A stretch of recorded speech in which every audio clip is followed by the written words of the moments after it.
প্রধানমন্ত্রী তারেক রহমানের সঙ্গে সৌজন্য সাক্ষাৎ করেছেন চীনের কমিউনিস্ট পার্টির আন্তর্জাতিক বিভাগের মন্ত্রী লিও হাইশিং।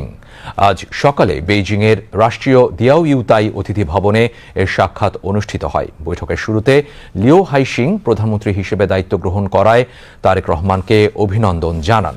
তিনি সাবেক প্রধানমন্ত্রী বেগম খালেদা জিয়ার 9 বার চীন সফরের কথা উল্লেখ করে বলেন, তাঁর সম্মানে 2001 সালে বেগম খালেদা জিয়ার চীন সফরের ছবি চীনের কমিউনিস্ট পার্টির জাদুঘরে সংরক্ষিত রয়েছে।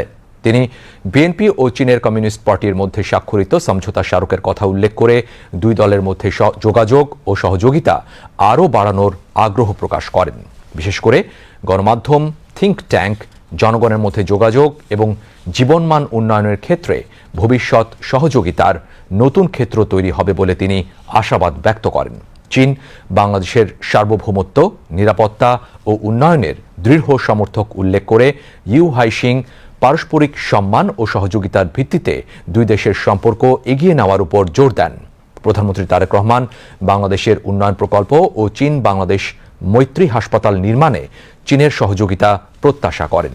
তিনি দুই দেশের দীর্ঘদিনের বন্ধুত্বপূর্ণ সম্পর্কের লিগ্যাসি অব্যাহত থাকবে বলে আশাবাদ ব্যক্ত করেন।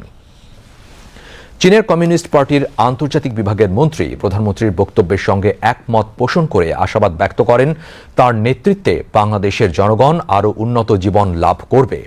বৈঠকে তথ্য ও সম্প্রচার মন্ত্রী জহিরুদ্দিন স্বপন, পানি সম্পদ মন্ত্রী শহীদ উদ্দিন চৌধুরী অ্যানি, প্রধানমন্ত্রীর পররাষ্ট্র বিষয়ক উপদেষ্টা হুমায়ুন কবির, বেসামরিক বিমান ও পর্যটন প্রতিমন্ত্রী এম রশিদুজ্জামান মিল্লাত, বিদ্যুৎ, জ্বালানি ও খনিজ সম্পদ প্রতিমন্ত্রী অনিন্দ ইসলাম অমিত, প্রধানমন্ত্রীর উপদেষ্টা ও মুখপাত্র মাহদি আমিন ও অতিরিক্ত প্রেস সচিব আতিকুর রহমান রুমন উপস্থিত ছিলেন।